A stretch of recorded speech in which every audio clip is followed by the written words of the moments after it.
Bueno, muy buenas tardes a todos. Primero quiero agradecer mi presencia aquí, evidentemente al excelentísimo Ayuntamiento de la Villa de Teguise y al área de Cultura y Patrimonio, que esta mañana ya estuvo con nosotros, doña Olivia Duque Pérez. Pero personalmente, particularmente, quiero dar las gracias a doña María Dolores Rodríguez Armas, directora del Archivo Municipal de la Villa de Teguise, simplemente porque cuando le pasaron mi nombre para estar o no estar en estas jornadas, ella no me vetó, lo cual ya es un éxito para mí, me refiero. No quiero olvidar a don Félix Delgado López, profesor de la UNED Lanzarote, que me acaba de presentar. Y, por último, al doctor Bello, bueno, Bello Jiménez, yo no entro en cosas, al doctor Víctor Bello Jiménez, que es el archivero del municipio de San Bartolomé de Tirajana. Como ustedes habrán podido comprobar, yo voy a romper un poco con toda la línea que todos los ponentes magníficos que me han precedido, voy a romper con toda esa línea. Yo voy a ser más bien lúdico, mi charla va a ser más bien lúdico-entretenida que intelectual, por muchas razones. No soy yo un ponente llovido como Rabina Martín, sino más bien soy un ponente pospuesto. ¿Por qué? Porque me han ido retrasando y casi me caigo del horario de esta jornada, ¿no? Pero bueno, he llegado a coger. Antes de seguir, también quisiera yo aclarar un poquito cuál es el objetivo de mis palabras, ¿verdad? No voy a ofrecer contenido sobre archivística, ni historia, como los ponentes anteriores, ni de geografía, ni de heráldica, ni de diplomática, ni de nada. No vengo como docente. Otras veces sí he venido como docente, esta vez no, pero he venido con una idea muy clara de hacer proselitismo. Proselitismo honorable, evidentemente. Vengo con la idea de hacer proselitismo sobre la importancia que el documento escrito, que es a lo que yo me dedico, es la importancia que el documento escrito tiene para el conocimiento de nuestro pretérito, de nuestro pasado. ¿Por qué? Porque quien conserva patrimonio documental, conserva historia. Quien conserva o tiene en sus manos la historia, conoce el pasado del hombre, de las sociedades, de las familias, de los pueblos y de la gente, por supuesto que sí. Entonces, mis palabras, les voy a traer aquí unos ejemplos, les voy a traer también unas imágenes, para intentar demostrar, si cabe, la necesidad de la memoria escrita. La memoria escrita de su ineludible conservación. Eso, por supuesto, porque si no se considera, y hay veces que no se considera el documento escrito, el documento de archivo, el documento administrativo, como una herramienta eficaz para la investigación de nuestra historia, pues cualquier política cultural al respecto sería totalmente ineficaz y estéril.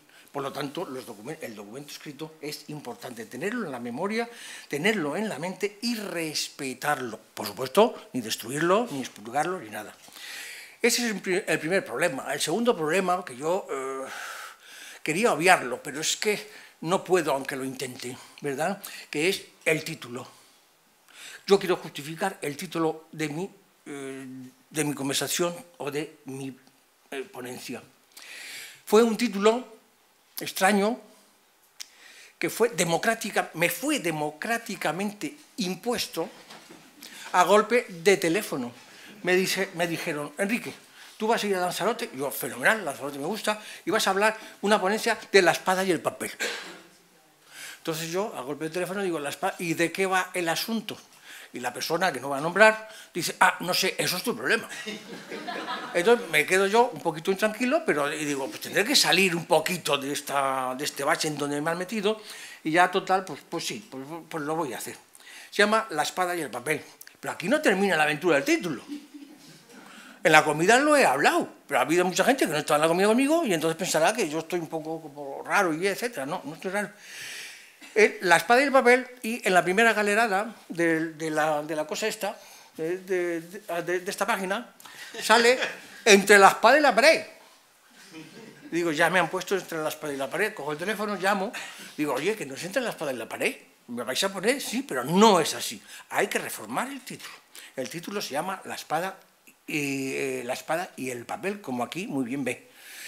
Y en la segunda galerada y tercera y última, pues aparece entre la espada y el papel. Bueno, pues ahí me quedo entre la espada y el papel. Yo no sé muy bien lo que es estar entre la espada y el papel. Yo sé lo que es la espada y lo que es el papel.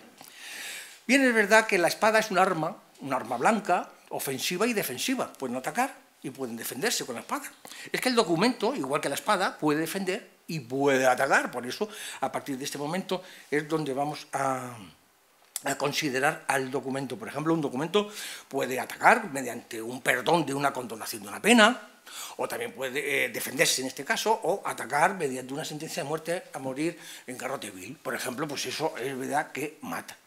Ustedes saben que en la época medieval se mandaba a la hoguera a todas aquellas personas o cosas contrarias a un ideal político o a una creencia religiosa.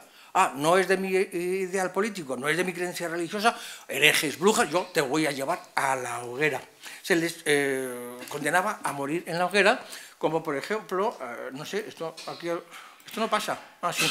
Por ejemplo, yo les he traído aquí una imagen simplemente anecdótica para ilustrar la disputa entre Santo Domingo y los albigenses, donde como esos libros no eran del gusto de la idea política ni de la creencia religiosa, pues lo mandan a quemar. Oye, aquí se sentencia y te vamos a quemar. Es evidente que esta es una imagen, además de esto, para mí es la primera o de las primeras imágenes de un expurgo documental, donde lo que no vale se quema y de lo que vale se va a mantener. En este caso es la mano de Dios la que hace que la selección, identificación y valoración del documento lo vaya a salvar.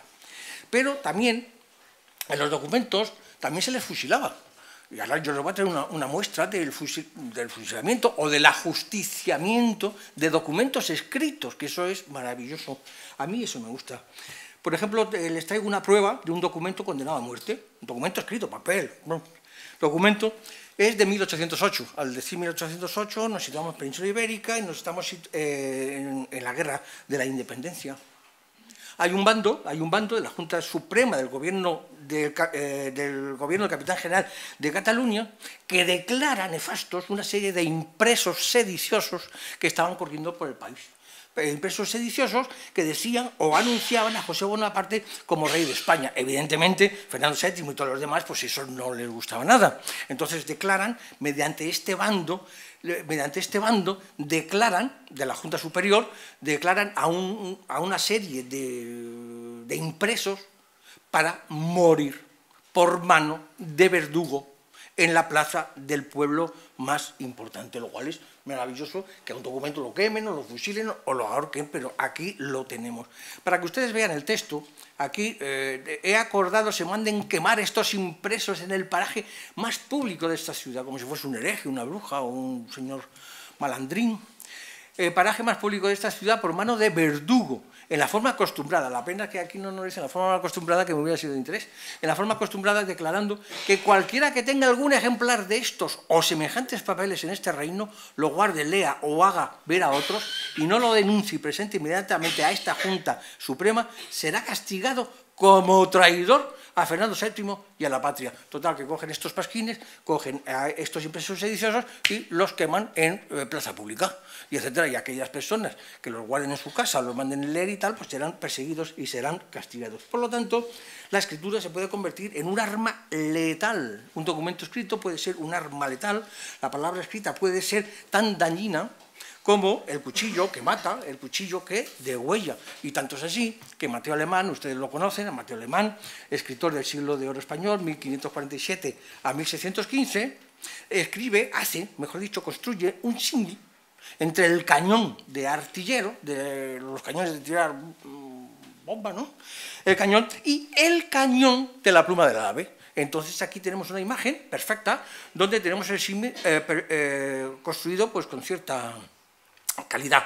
Vemos aquí el cañón que dispara bombas y el cañón de la pluma. Esta parte de la pluma, o esto es un cálamo, esto es una pluma o penna avis. Este es el cálamo, el cañón de la pluma. Cañón más cañón.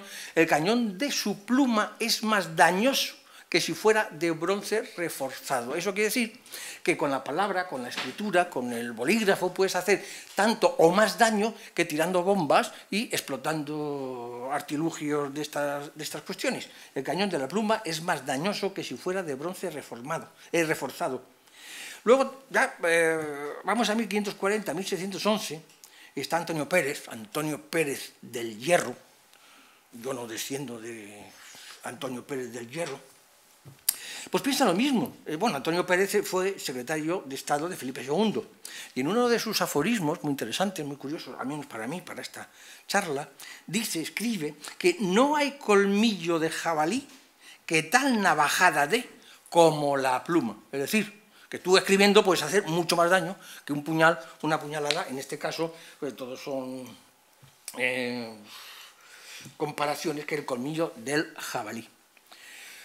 También hay otro ejemplo muy interesante para ver cómo la letra puede ser arma que ataca o la letra puede ser arma que defiende, o si no, se lo vamos a preguntar a los habitantes de Jerusalén. A los habitantes de Jerusalén, ¿por qué? Porque leemos en el Antiguo Testamento, pensemos lo que pensemos en el Antiguo y el Nuevo Testamento, yo no entro en religión, yo entro en lo que se dice y en la palabra escrita.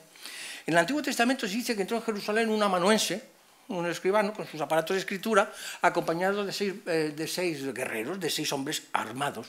Y Yahvé le dijo al primero, es decir, al escribano, le dijo, entra para marcar a todos los habitantes de Jerusalén con una tau en la frente, para que luego los soldados que vayan detrás de ti degüellen y maten y exterminen a todos los que no llevan la marca, los que no llevan la letra. Es decir, que la escritura puede, en este caso, va a matar a las personas que no lo llevan y va a salvar a las personas, a los judíos que sí la llevan.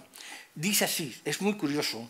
Y llegaron 6 hombres, cada uno con sus instrumentos destructores en la mano. Hay cada uno que se opine lo que quiera.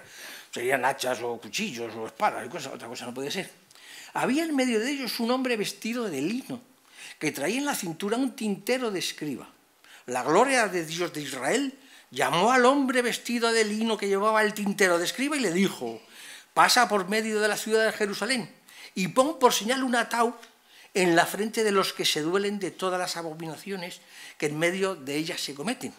Y a los otros, a los soldados, a los militares, a los que llevaban las espadas o lo que fuera, a los otros les dijo, pasad en pos de él por la ciudad y matad hasta exterminarlos, pero no toquéis ni matéis a nadie que lleve la letra tau en la frente. Esto también, pues a mí me ha servido para justificar y demostrar que la escritura, la letra, el documento escrito, pues va a defender o va a atacar, según se presente. Ustedes saben que el hombre, yo creo que el hombre dentro de la generación es lo más débil, el objeto más débil, la creación más débil. ¿Por qué? Porque es que el hombre está lleno de necesidades, siempre. Y no me refiero a necesidades fisiológicas, me refiero a necesidades de convivencia humanas, ¿verdad? Y estas necesidades las ha venido resolviendo siempre con inventos, con estratagemas y con cosas semejantes. Por ejemplo, en un primer momento el hombre necesitó habitar en ambientes seguros, cálidos, secos, donde vivir. Entonces, claro, fueron a vivir dentro de las cuevas, como en la prehistoria. Pero luego, con el paso del tiempo, necesitó crear y vivir en sitios no individuales y solitarios, sino en comandita, vivir en comunidad. Entonces surge otra necesidad, tiene que vivir en comunidad, pues van a crear lo que son las ciudades y las poblaciones, y etcétera, etcétera, ya viven en convivencia. Pero claro, esta convivencia les va a traer unos problemas. ¿Por qué? Porque todo el crecimiento de la población, hoy día también ocurre, el crecimiento de la población pues es motivo suficiente para envidias, odios, guerras y tal. Entonces resulta que el hombre vive en convivencia y ahora el hombre se tiene que autoproteger o proteger mediante fuertes murallas, altos castillos y etcétera, etcétera, etcétera. Hasta aquí todo bien, no hay problema.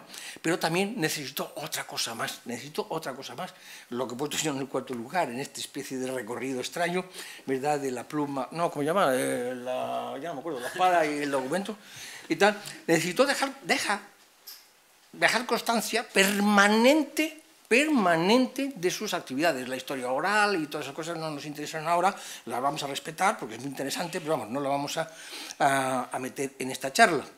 El hombre necesita entonces de forma permanente dejar resto de sus actividades, de sus derechos, de sus obligaciones, de los fueros, de los decretos, de la regla de convivencia, de la contabilidad, del pago de los diezmos, de los tributos, de lo que ustedes quieran. Entonces hubo una nueva necesidad. El hombre no recordaba, no podía recordar. A corto plazo sí, pero no me refiero a eso. Los archivos no están a corto plazo, sino a largo plazo. El hombre no recordaba aunque quería, entonces fue necesario otro invento, y otro invento fue la escritura. Y el objeto lógico, el producto lógico de la escritura es el documento evidentemente escrito. Con esto, el documento escrito, pues va a fosilizar el pensamiento, va a capturar la palabra. Ya no hay oralidad, puede haber oralidad, pero también va a estar el documento, va a captar la oralidad y la va a hacer física. Va a suponer la supervivencia del recuerdo, la memoria social de los pueblos, por eso los documentos los tenemos que conservar siempre. Y el documento escrito se consideró y se sigue y se seguirá considerando como una herramienta perfecta de toda actividad administrativa. No existe ninguna actividad administrativa que no lleve aparejado un documento escrito. Va a ser la prueba indubitada de todas las transacciones de las gentes, etc. Es decir, que todo va a ser documento. Toda la obra del hombre va a tener un reflejo en el documento. Y tanto es así que en el siglo XVIII se definió al hombre. Se definió al hombre en el siglo XVIII. Yo les paso a leer la definición. En el siglo XVIII se dijo, el hombre, dos puntos, es un animal racional. Yo diría, bueno, a veces que sí, a veces que no. No, señor. Es un animal racional, cuya estructura es recta, es decir, que está de pie, que no va a cuatro patas, ni cosas. Es recta con dos pies y dos brazos mirando siempre al cielo. Al cielo se refiere a la posición erecta, no es que esté en las nubes. Y termina diciendo, el hombre es sociable, próvido, sagaz, memorioso, lleno de razón y de consejo. Entonces yo no voy a dudar esta definición, lo que sí voy a dudar que yo creo que se equivocaron un poquito al poner que es memorioso. Pero claro, aprovechando esa sagacidad, esa providez, esa razón y ese consejo, pues entonces inventaron para evitar o para combatir esa minusvalía cognoscitiva, tienen que tener una solución, la escritura, que es a donde yo siempre voy, a la escritura del documento escrito, ¿verdad? Pero esta idea que yo les digo no es nueva, porque en tiempos pasados ya se venía considerando a la escritura, el documento escrito, como el ardid, la fórmula, el ardid perfecto para retener los acontecimientos del hombre, acontecimientos y pensamientos del hombre. La escritura es cosa que aduce todos los fechos a remembranza, e por ende los escribanos que han de facer, ha menester que sean buenos e entendidos. Esto quiere decir que todos aquellos escribanos que vayan a hacer documentos, que los hagan bien, con corrección, con exactitud, porque va a quedar. Si se equivocan, quedará el equívoco, y el equívoco no se va a vender al futuro. Por lo tanto, también es curioso que la escritura, el documento, se creó por el ocio. El ocio hizo, porque en épocas de una supervivencia difícil, pues nadie iba a pensar en escribir, etcétera, etcétera, etcétera. Es decir, que en la seguridad, en la vida, de la supervivencia, tenerla garantizada, hizo o permitió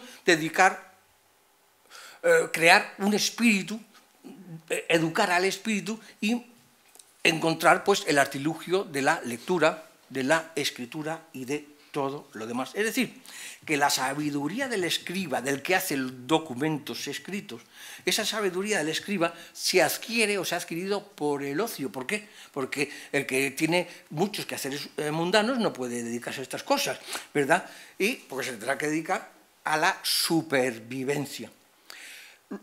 Juan Vives, ustedes conocen a Juan Vives, Juan Luis Vives, perdón, por eso a lo mejor no habían reconocido. Juan Luis Vives es de 1493 a 1540. Es un humanista valenciano. Ah, tú le conoces, porque es de Valencia. Claro, hay un humanista valenciano, ¿eh? Amiguetes. No, amiguetes no. Bueno, entonces, Juan Luis Vives, refiriéndose a la escritura, al documento escrito, evidentemente, dice una frase que a mí me llenó de gozo cuando la leí, y por eso la apunté, para esta cosa.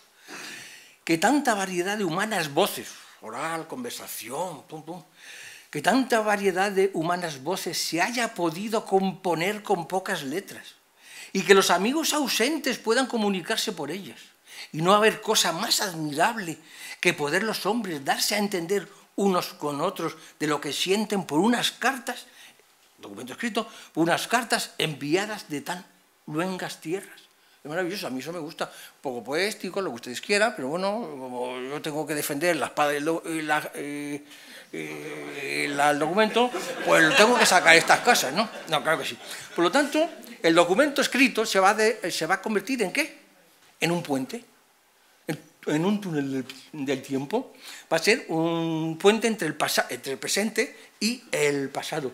Y la lectura de ese documento nos va a permitir cruzar ese puente e ir desde el presente al pasado. Recorrido que podemos hacer tantas veces como nos dé la gana, porque tantas veces podemos leer ese mismo documento, uno o muchas personas. Pero claro, este puente, este túnel del tiempo, por así decirlo, se destruye cuando se destruye o cuando el documento se convierte en polvo. Ustedes tú quemas documentos, pues has roto, ya lo sé, no, es un ejemplo, ¿no? Tú has roto el puente hacia el pasado, y eso es una pena, eso lo tenemos que defender. Pero también es verdad que el documento escrito es amable, y el documento escrito es educado. ¡Ah, qué bien! ¿Por qué? Porque es fiel al lector. El documento escrito permite al lector que la abandone, porque sabe el documento que tú me vas a abandonar, pero vas a volver otra vez para terminarlo, ¿verdad? Pues siempre espera el regreso del lector. Por eso hay una frase del doctor Bello, que yo cuando la escuché, la apunté, porque también es tan reflexiva como la de Juan Luis Vives. ¿Ven? Cuando bueno, dice que la grandeza de la palabra escrita, dices tú, la grandeza de la palabra escrita reside en que siempre te espera donde la dejaste. Y eso es bonito. A mí me gusta. ¿A ustedes no? Bueno, yo no sé, a mí me gusta. Pero yo pienso que esta reflexión del doctor Bello es una reflexión sabia, para mí. Pero más sabio fue Alfonso X, el sabio. Porque en todas estas cosas era sabio porque le llamaban el sabio. Entonces, tenemos aquí una imagen de las partidas. Esto es lo de la otra. Esta es. Que dicen, Alfonso X el sabio, al respecto del documento escrito, dice que la antigüedad de los tiempos es cosa que hace a los hombres olvidar los hechos pasados. Claro, todo lo que ha pasado no nos acordamos, en absoluto. Y por eso, por ende, fue menester que fuese fallada escritura, es decir, inventada, encontrada, lo que ustedes quieran, fue fallada escritura, por lo que antes fuera un fecho, no se olvidase después, supiesen los hombres por ella las cosas que fueron establecidas, bien como si de nuevo fuesen fechas. Aquí es un poquito la reflexión tuya, que el documento siempre te espera, ¿no? Entonces, esto Alfonso X el Sabio, pues también un poquito a su forma y manera, también lo refleja. Pues que de las escrituras, documento escrito, pues que de las escrituras tanto bien viene que en todos los tiempos tiene para hacer membrar lo olvidado, es decir, para recordar lo que está olvidado. Y esta utilidad de dejar constancia de los actos administrativos por escrito, no solamente se recoge en las leyes antiguas, sino también se ha recogido y se recoge, porque así debe ser en la legislación contemporánea. Tenemos la ley 30 de 1992, que es la ley del régimen jurídico de las administraciones públicas y del procedimiento administrativo común, que nos lo vuelve a decir como si fuese una actualización de las 7 partidas de Alfonso X el Sabio. ¿Por qué? Porque nos dice lo mismo, con otras palabras, bueno, con otras expresiones más modernas. Por supuesto, los actos administrativos se producirán por escrito a menos que su naturaleza exija o permita otra forma más adecuada de expresión y de constancia. En otras palabras, los documentos y los archivos son la memoria de la administración. Digo yo, si se conservan, si no, estamos matando la memoria. En otras palabras, los documentos y los archivos son la memoria de la administración. Y son las herramientas base de que se sirve el gobierno, un poco la exposición del ponente de esta mañana, son las herramientas base de que se sirve el gobierno para cumplir su misión de gestión. Por tanto, son instrumentos de gobierno y de administración. Hay que conservarlo.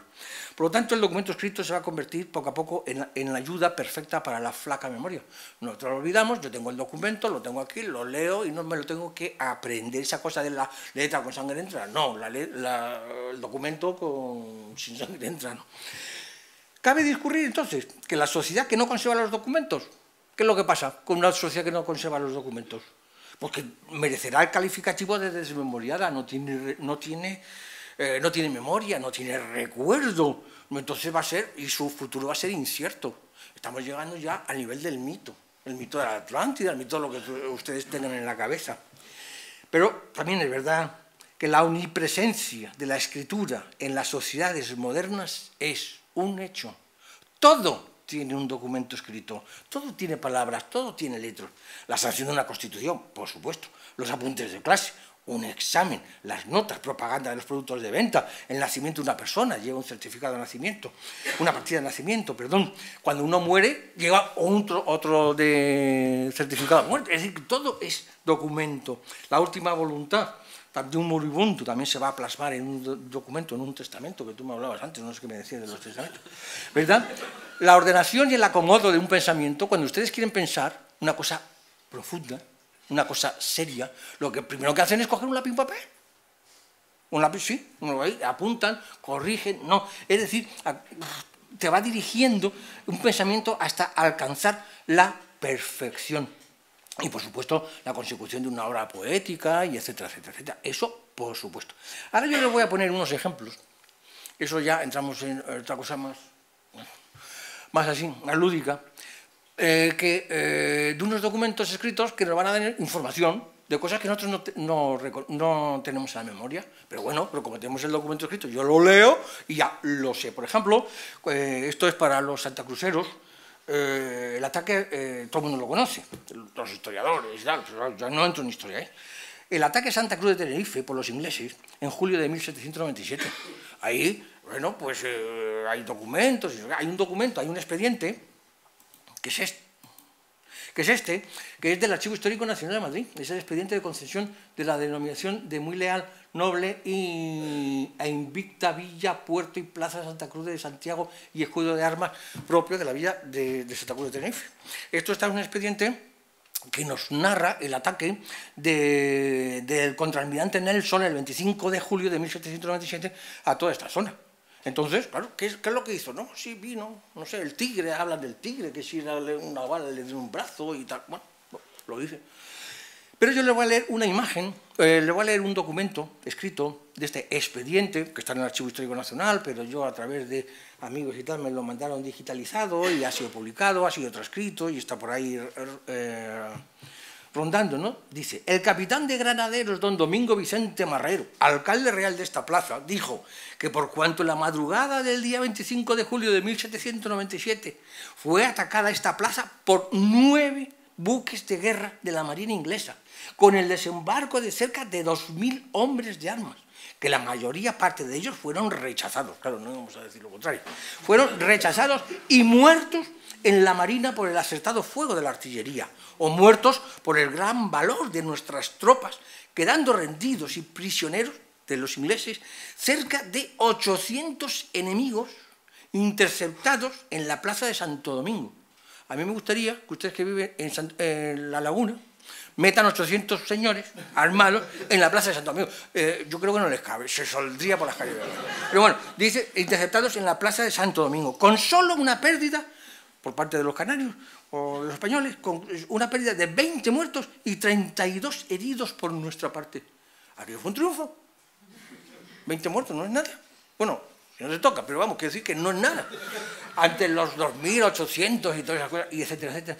Pero para mayor abundamiento, y eso nos gusta, a mí me gusta, y a ustedes supongo que también, hay que defender el patrimonio documental, los documentos, el documento escrito, y etcétera, etcétera. Bueno, pues en este expediente también hay unos párrafos muy interesantes, porque ante el ataque de Nelson, del ejército inglés, ellos cogieron los protocolos notariales y se los llevaron, porque no lo van a destruir. Fue una de las más importantes defensas del patrimonio documental, que ante un peligro de incendio, de ataque, de bombas o lo que fuese, se los llevaron. Y cuando fueron a la escribanía y lo destruyeron todo, pues no había ya nada, estaban las paredes, y entonces aquí tenemos la reflexión.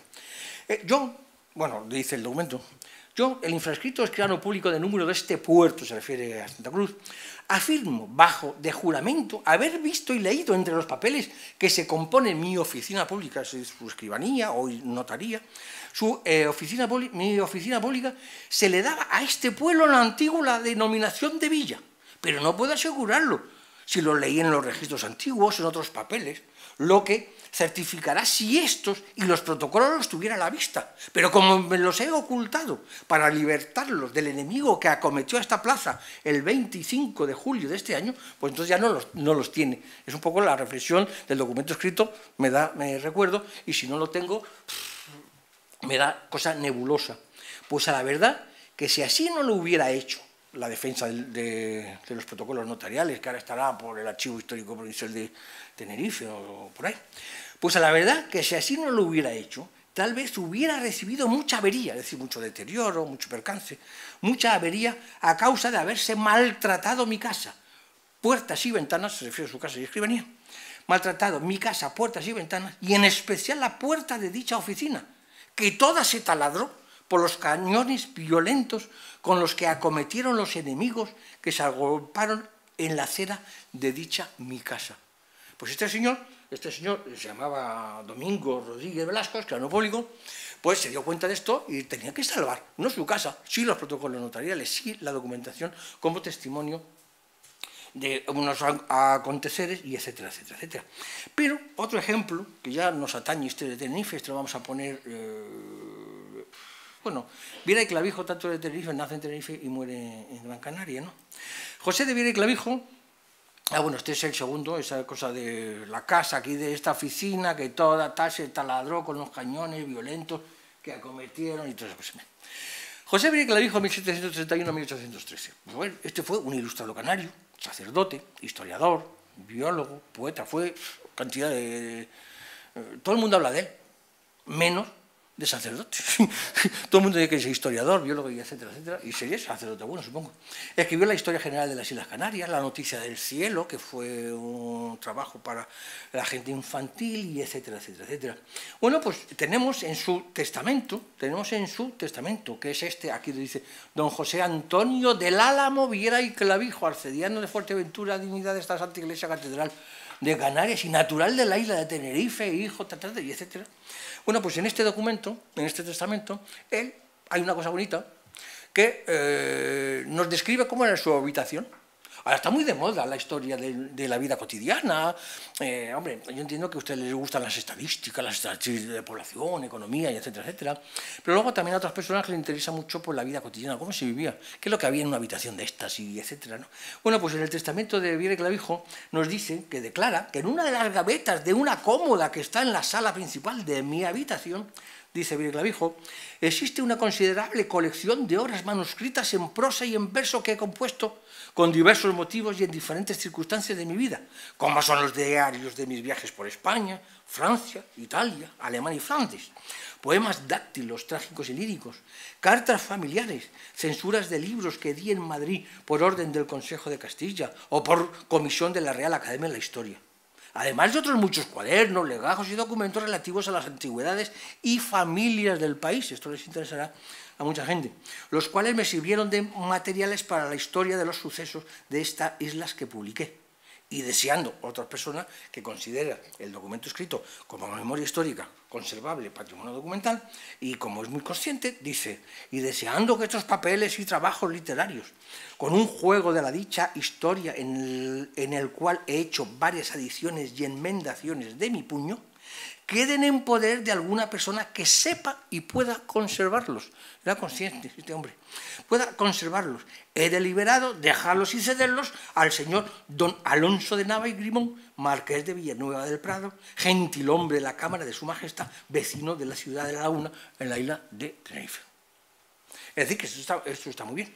Otro ejemplo, más cercano a la isla de Lanzarote, hemos puesto uno de Tenerife, otro de Gran Canaria, ahora toca uno de Lanzarote. Luján Pérez. Luján Pérez, ustedes saben que Luján Pérez es un imaginero natural de Guía, en la isla de Gran Canaria, que nació en 1756 y murió en 1815. Que este año, precisamente, se está conmemorando el bicentenario, ¿no?, de su muerte, y etcétera, etcétera. Bueno, pues este señor escribió, fechó su testamento en 1814, pero se protocolizó, pues fue un testamento in scriptis autógrafo. Autógrafo quiere decir que lo escribió él, in scriptis quiere decir que es un testamento cerrado, no protocolizado como son ahora el testamento abierto y todas estas cosas. Es un testamento in scriptis, cerrado, y a la hora de su muerte, que murió el día 15 de diciembre de 1815, ese protocolo in scriptis cerrado, ese testamento in scriptis cerrado, se lleva al notario y se le protocoliza. Se protocolizó al día siguiente de su muerte. Él murió el 15, pues se protocolizó el día 16 de diciembre de 1815. Pero este documento no está en el protocolo correspondiente. Se ha perdido. Bueno, yo no creo que se haya perdido, yo creo que hay otra cosa. Pero bueno, no está. Pero en cambio lo conocemos perfectamente. Entonces ustedes me dicen, ¿pero cómo? Si lo has perdido y tú lo conoces.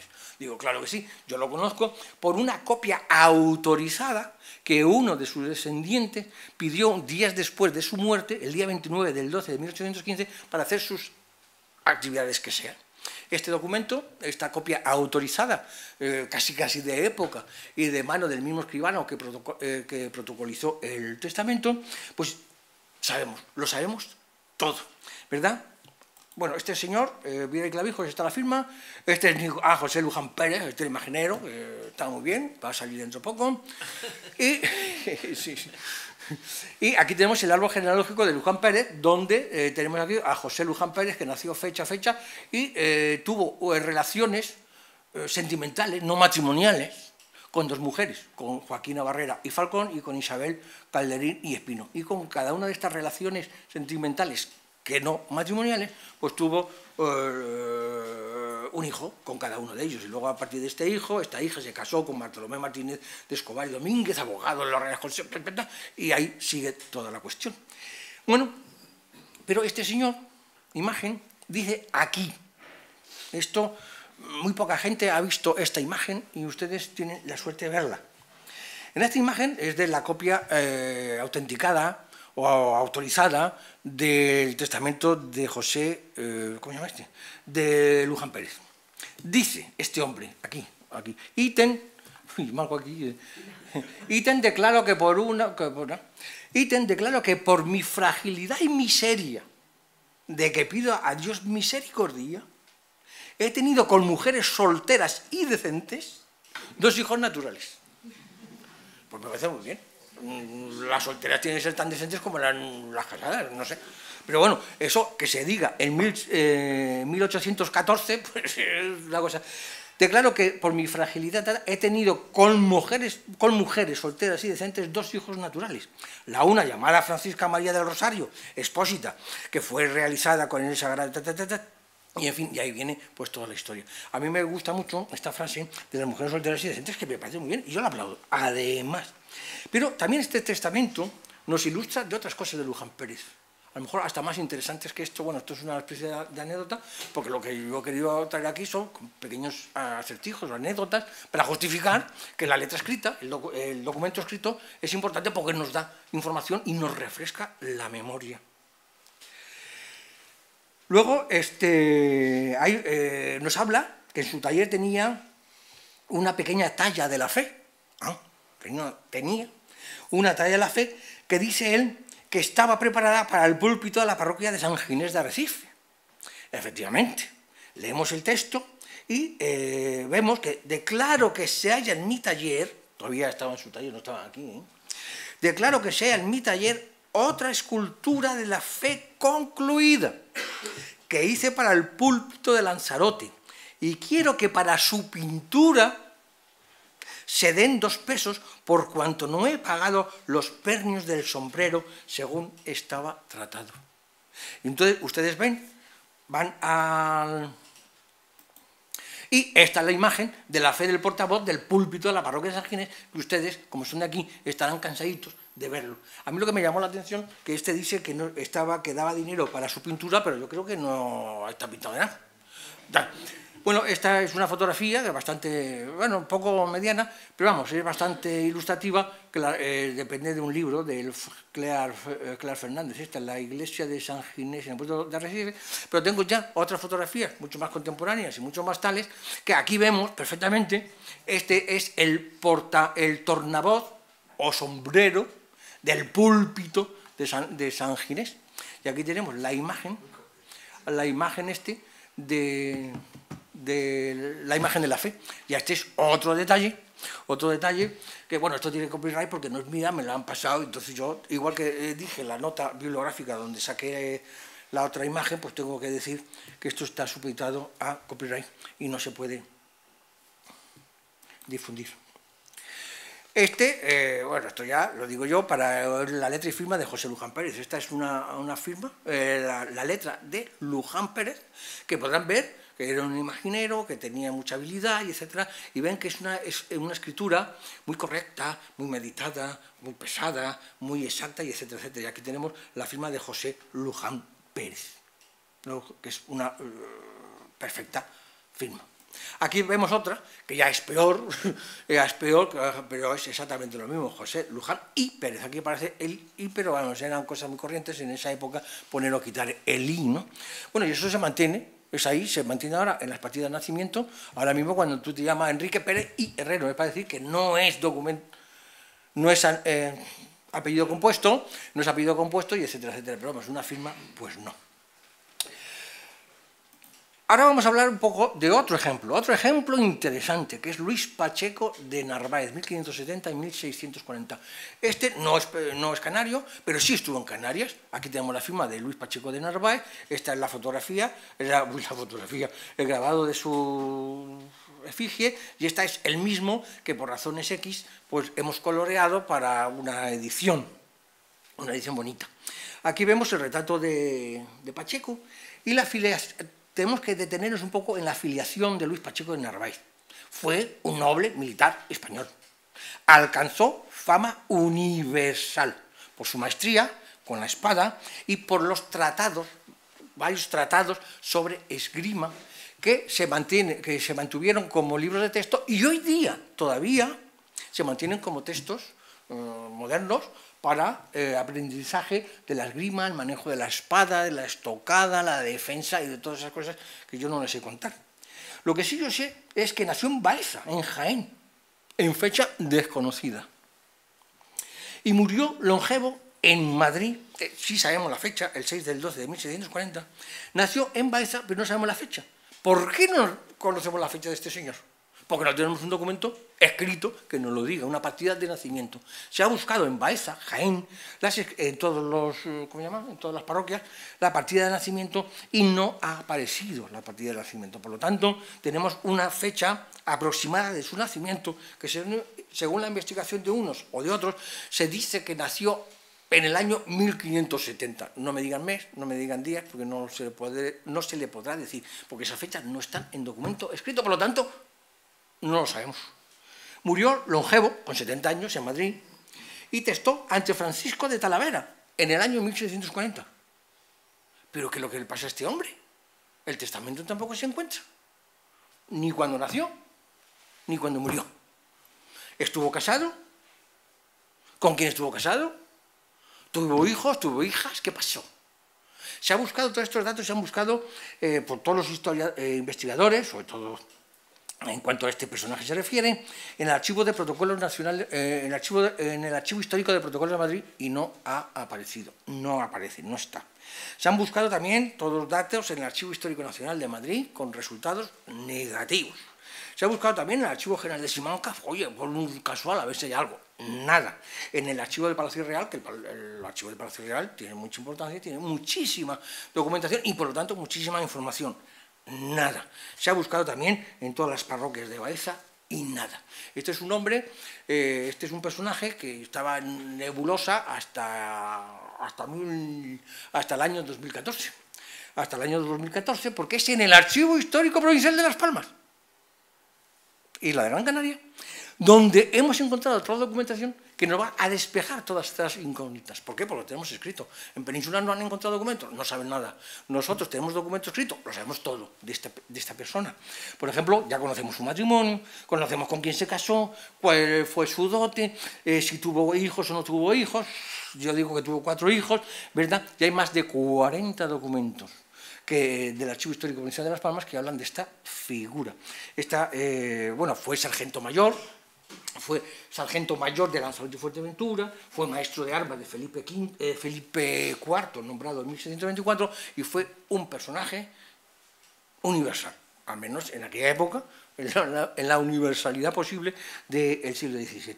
Luego tenemos la imagen de la promesa de dote. Aquí es donde tenemos nosotros resuelta la duda de todas esas incógnitas suscitadas sobre este personaje. Con esto yo no les quiero hablar de este personaje, yo les quiero hablar que el documento escrito es lo que nos está salvando la memoria. En Península Ibérica no tiene este documento, no tiene memoria.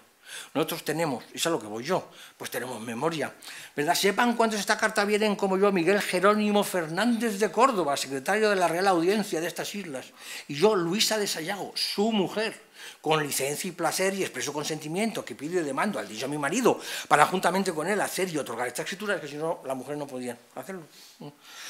Otorgamos y conocemos por esta presente carta, decimos que por cuanto está tratado y concertado con nuestra hija, doña Beatriz Fernández de Córdoba, la mujer de este individuo espadachín, con Beatriz Fernández de Córdoba, nuestra hija legítima, se case e vele en faz de la Santa Madre Iglesia con don Luis Pacheco de Narváez, hijo legítimo de Rodrigo Marín de Narváez.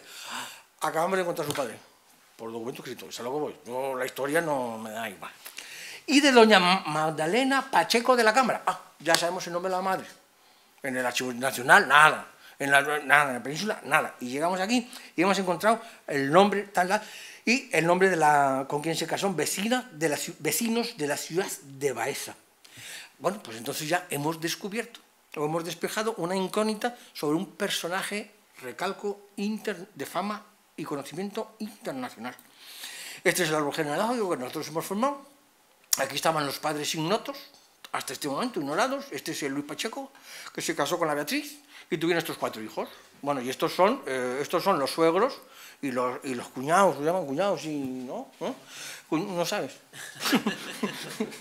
No sabes. Y etcétera, etcétera, etcétera. Es decir, el árbol genealógico.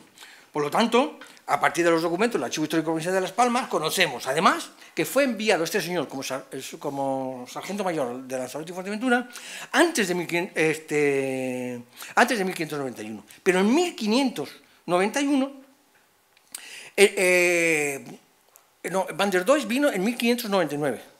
Pues él, unos meses antes del ataque de Van der Does a la ciudad de Las Palmas, se mandó a mudar a la corte a Madrid. Pero no porque huyera o porque supiera algo, que viene Van der Does, no sabía nada. Es que él había, aquí en Canarias, había escrito su gran obra sobre esgrima, su tratado, ahora lo veremos en imágenes, su tratado general sobre la esgrima, y etcétera, y se fue a la corte para la edición, para la publicación. Y la publicación, Van der Does fue en 1599, se marchó antes de esta fecha, y en 1600, al año siguiente, ya sale en Madrid esta publicación, la publicación de su grandísima obra de fama universal.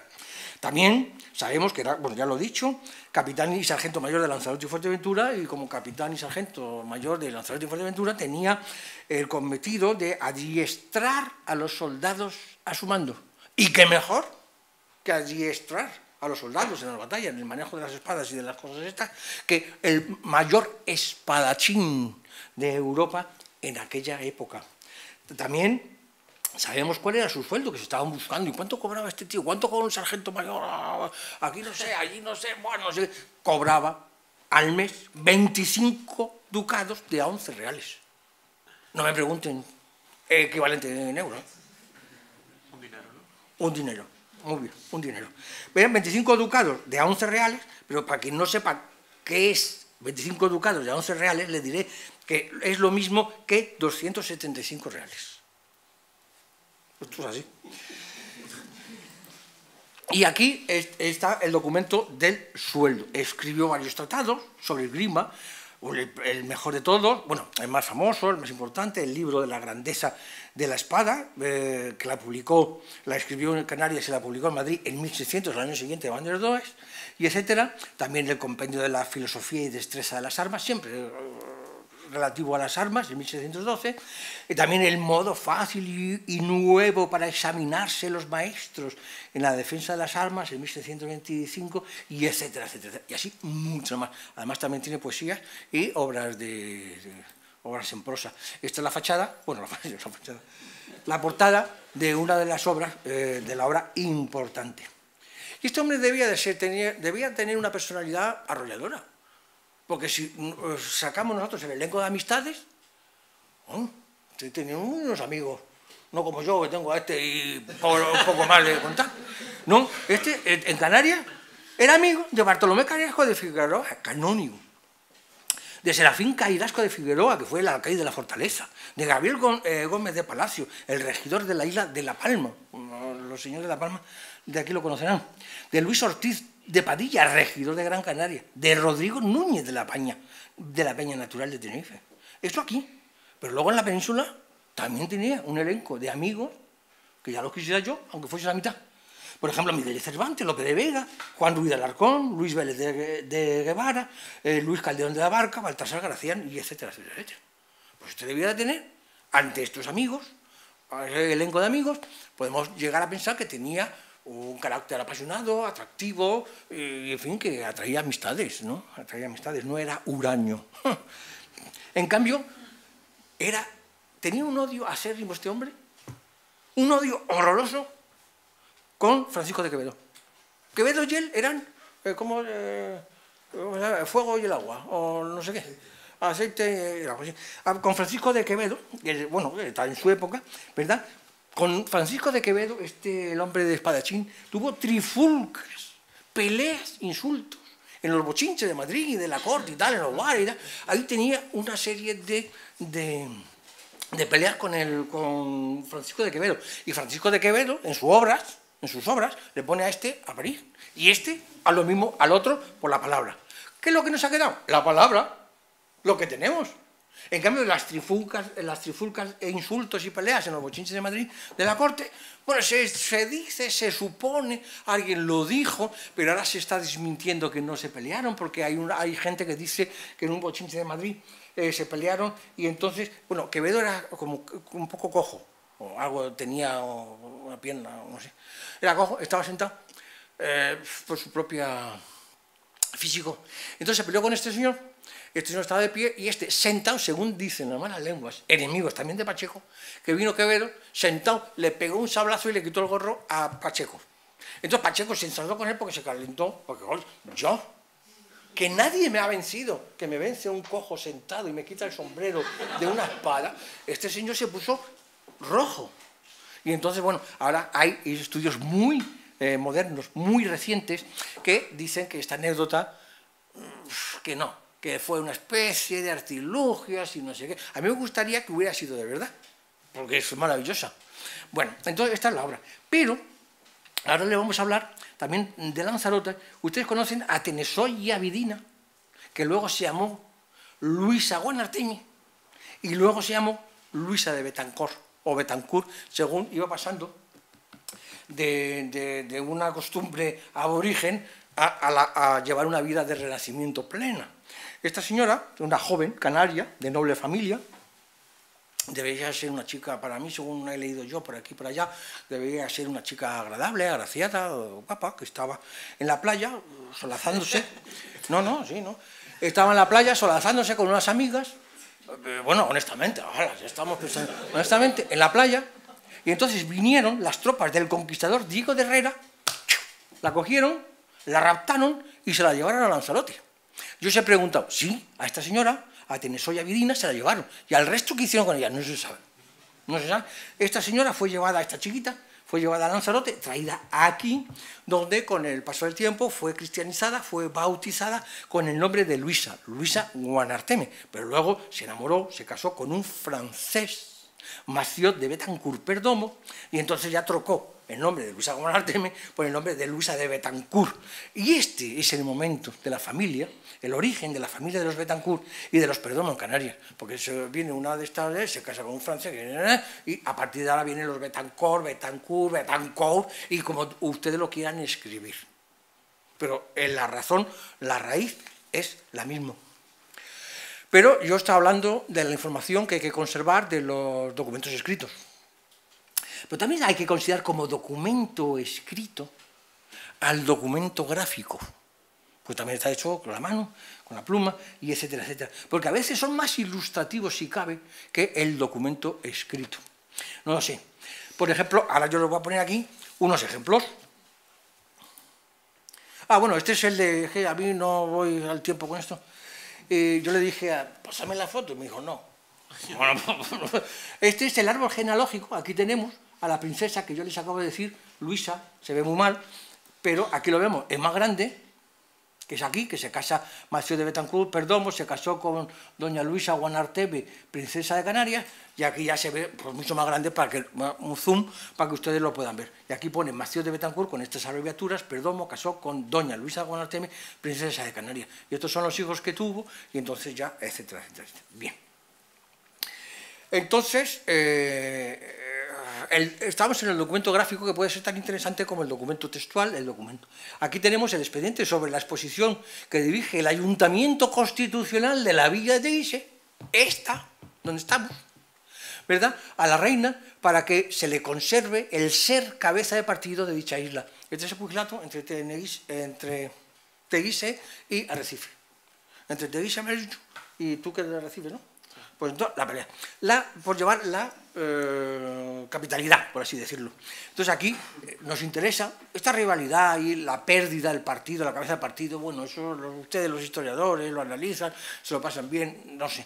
A mí me gusta este documento como un documento gráfico donde vemos la isla de Lanzarote, con todos sus nombrecitos y sus pueblecitos y sus volcanes y sus islas y etcétera, etcétera, etcétera. Este documento a mí tiene interés por lo que en sí mismo representa, no lo que diga el expediente textual, por supuesto que también, pero para que lo vean más de cerca les acerco la isla.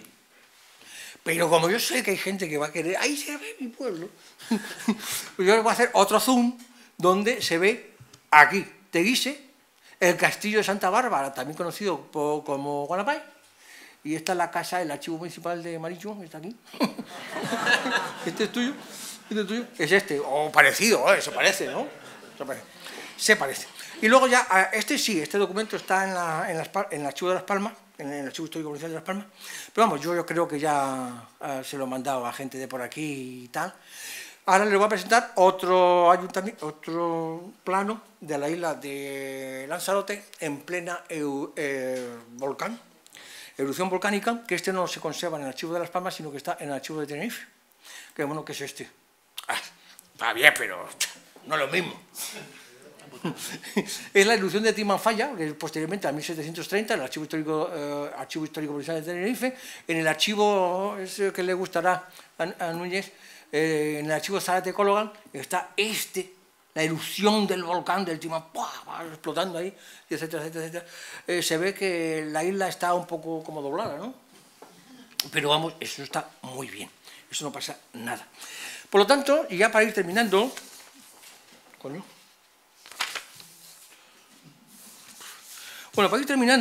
yo les voy a decir dos cosas más. Que el interés jurídico del documento muere. Claro, el valor administrativo de un documento muere con el paso del tiempo, a los 5 años, una deuda pública, a los 4 años, muere el interés jurídico del documento, no es eterno. Todo evoluciona, todo se muda, pero al tiempo de perder este valor jurídico, este valor administrativo, no adquiere el valor cero.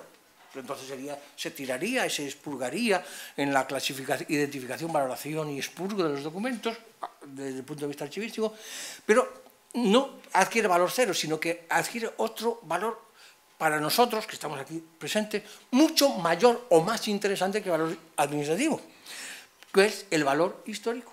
El valor histórico es fuente de investigación, es testimonio del pasado. Pero ahora también hay que hablar un poquito entre el pugilato que hay entre el archivo, soporte, que eso a lo mejor nos lo dirán mañana o no sé cuándo, entre el soporte tradicional y el soporte moderno, que es el papel y el digital.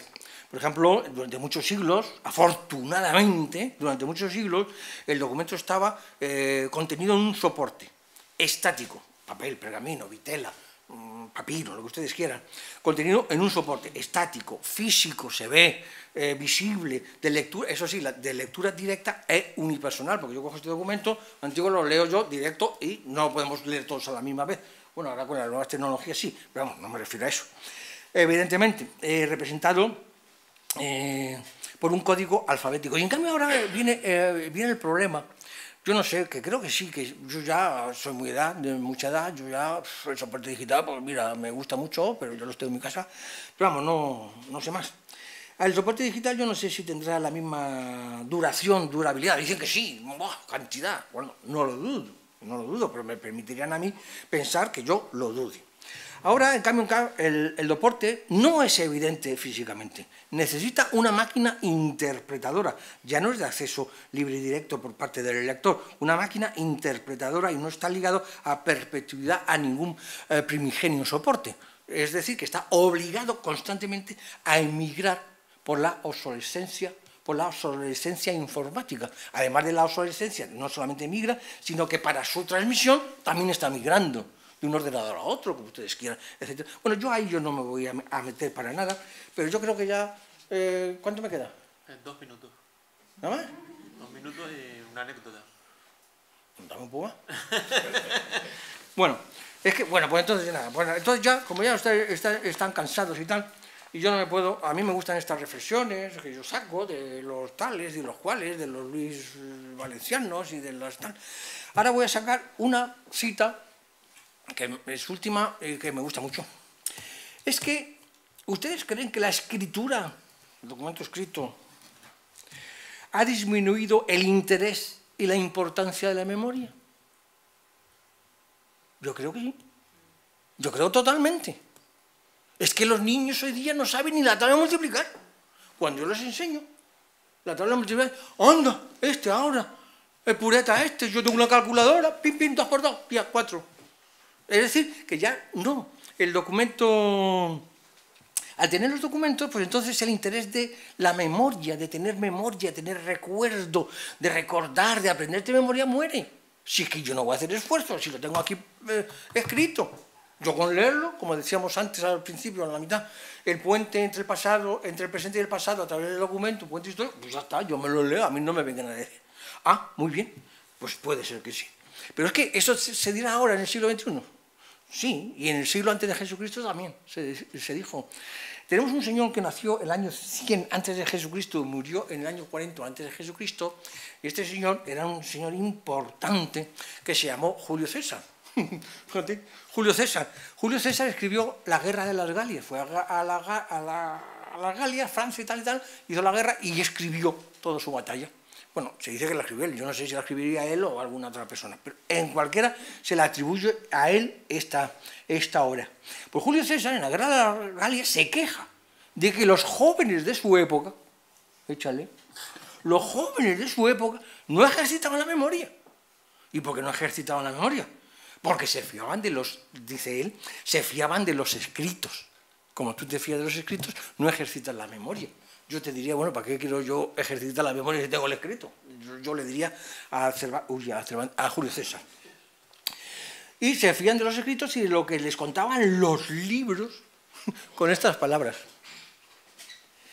Los estudiantes, dice Julio César, los estudiantes, fiados en los escritos, descuidan el ejercicio de la memoria, lo que suele acontecer a muchos, que teniendo a mano los libros, aflojan en el ejercicio de aprender y retener las cosas en la memoria. Claro que sí, por supuesto. Entonces aquí tenemos una especie como de pugilato, no símil, pugilato, de documento versus memoria. Si yo tengo el documento, ¿para qué voy yo las neuronas, etcétera, etcétera, etcétera, etcétera? Bueno, y esto y mucho más es lo que yo les quería contar, pero gracias a la inflexibilidad de Félix Delgado López, ustedes quedan libres para marcharse, y yo también. Gracias.